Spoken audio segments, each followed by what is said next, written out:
द्वापर के सबसे महान योद्धा भीष्म पितामह सरसैया पर पड़े सूर्य के उत्तरायण होने की प्रतीक्षा कर रहे थे। तभी उनके कानों में एक परिचित ध्वनि शहद घोलती हुई पहुंची। प्रणाम पितामह। भीष्म के सूख चुके होठों पर एक मरी हुई मुस्कुराहट तैर उठी और बोले, आप देवकी नंदन कृष्ण, स्वागत है तुम्हारा। मैं बहुत देर से तुम्हारा ही स्मरण कर रहा था। कृष्ण बोले, क्या कहूँ पितामह, अब तो यह भी नहीं पूछ सकता कि कैसे हैं आप। भीष्म पितामह चुप रहे, कुछ क्षण बाद बोले, कुछ पूछूं के सब, बड़े अच्छे समय से आए हो। संभवतः शरीर छोड़ने के पूर्व मेरे अनेक भ्रम समाप्त हो जाएंगे। कृष्ण बोले, कहिए ना पितामह। भीष्म पितामह ने कहा, एक बात बताओ कृष्ण, तुम तो ईश्वर हो ना।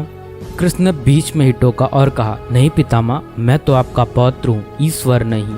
भीष्म उस घोर पीड़ा में भी ठहाके लगाकर हंस पड़े और बोले, कृष्ण, मैं अपने जीवन का स्वयं कभी आकलन नहीं कर पाया। संभवतः नहीं जानता कि अच्छा रहा या बुरा, पर अब तो इस धरा से जा रहा हूँ कन्हैया, अब तो ठगना छोड़ दो।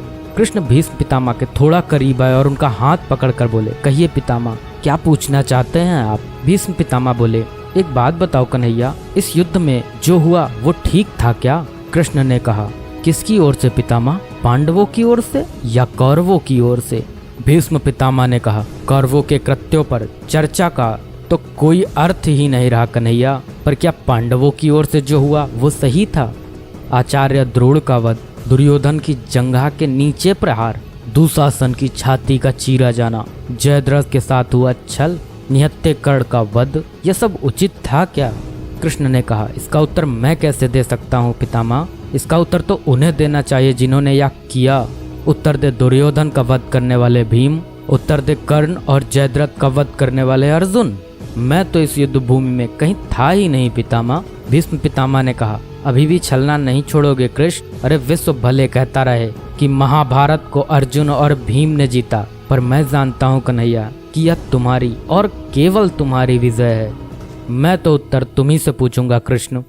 भीष्म पितामह के इतना कहते ही कृष्ण थोड़ा गंभीर स्वर में बोले, तो सुनिए पितामह, कुछ बुरा नहीं हुआ, कुछ अनैतिक नहीं हुआ, वही हुआ जो होना चाहिए। भीष्म पितामह ने कहा, या तुम कह रहे हो केशव, मर्यादा पुरुषोत्तम राम का अवतार कृष्ण कह रहा है। यह छल तो किसी युग में हमारे सनातन संस्कारों का अंग नहीं रहा, फिर यह उचित कैसे हुआ। कृष्ण ने कहा, इतिहास से शिक्षा ली जाती है पितामह, पर निर्णय वर्तमान की परिस्थितियों के आधार पर लेना पड़ता है।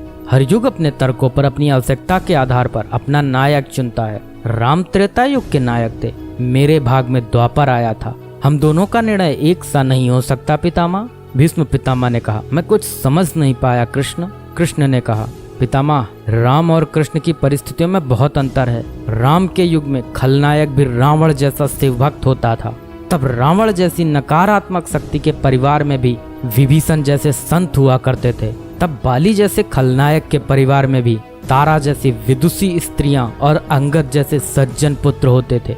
उस युग में खलनायक भी धर्म का ज्ञान रखता था, इसलिए राम ने उनके साथ कहीं छल नहीं किया।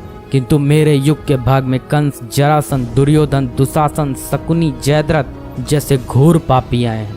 उनकी समाप्ति के लिए हर छल उचित है पितामह। पाप का अंत आवश्यक है पितामह, वह चाहे जिस विधि से हो। भीष्म पितामह ने पुनः प्रश्न किया, तो क्या तुम्हारे इन निर्णयों से गलत परंपराएं नहीं प्रारंभ होंगी केशव। क्या भविष्य तुम्हारे इन छलों का अनुसरण नहीं करेगा, और यदि करेगा तो क्या यह उचित होगा।